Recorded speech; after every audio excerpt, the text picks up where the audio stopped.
Hello friends! Today I'm going to learn you something about feedback.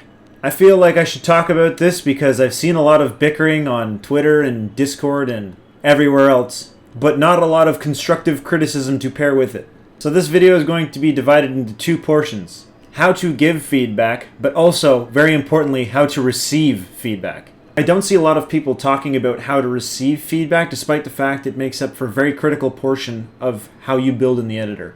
So my goal with this video is to better help you understand how to give effective feedback, as well as take it and act accordingly with it. So to Just jump into it. as the cool kids say, giving feedback is literally as easy as pointing out what you don't like about a level in particular. Or so you think. When you just call a part of a level bad, you're only working to demotivate the creator. You can not like single elements or even entire parts of a level, but to give effective feedback, you should clarify what specifically does not work. So as opposed to saying, lol bad trash, get good, suck peen, you should instead specify what does not work about the part. If the colors specifically look like Gungarunga, then you may want to tell them that they look like Gungarunga. If the designs clash with the background, then tell them that their designs clash with the background.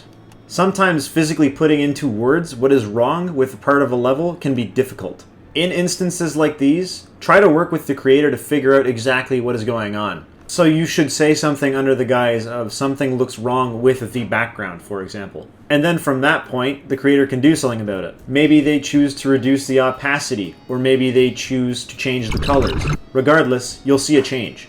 Now, as for physically giving feedback, you should first say something that you liked about the level, and then give criticism.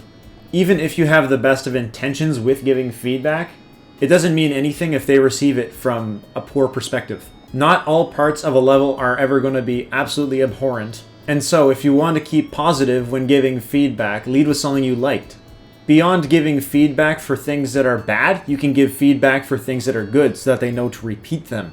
Like if you say their color usage rocked in a specific part, they'll know to use color combos that more closely match that. So by first complimenting something that the creator has done and then giving criticism, your feedback is actually twofold and you're accomplishing more. And to top it off, if you lead with something good, they're going to want to continue building, which is always a good thing. Now that we have covered giving feedback usefully, I'd like to take a quick second to remind you that creators are people. If you tell them that their levels are bad, they are not going to want to build. So at the very least, please try to be mindful of what you say to that kid who just picked up the editor for the first time. You could be insulting the next Xender game. Everybody has potential, and you should be a help and not a hindrance to them unlocking it.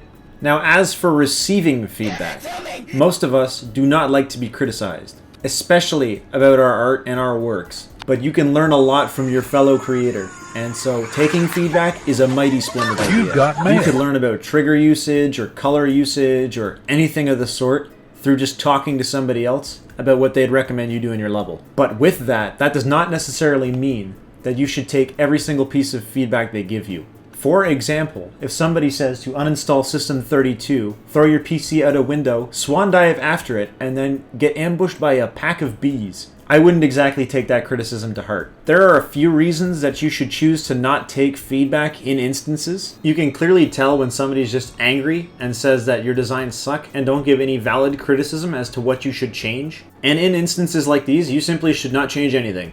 If they can't suggest any improvements, then why should you try to make them? Another instance in which you should ignore feedback is when something that they suggest directly counters your artistic vision for a level. If you had an idea for a part that relies more on jungle scenery and they say it looked better as a factory, maybe you should reevaluate their opinion. Ultimately, when it comes to building a level, it's your own prerogative and your own choice to make. Always be thankful for feedback, but know that you do not always have to act on it. So then there you have it. That's all I have to say really about giving and taking criticism, so I'll be seeing you in either 3 years or 3 minutes. Ciao.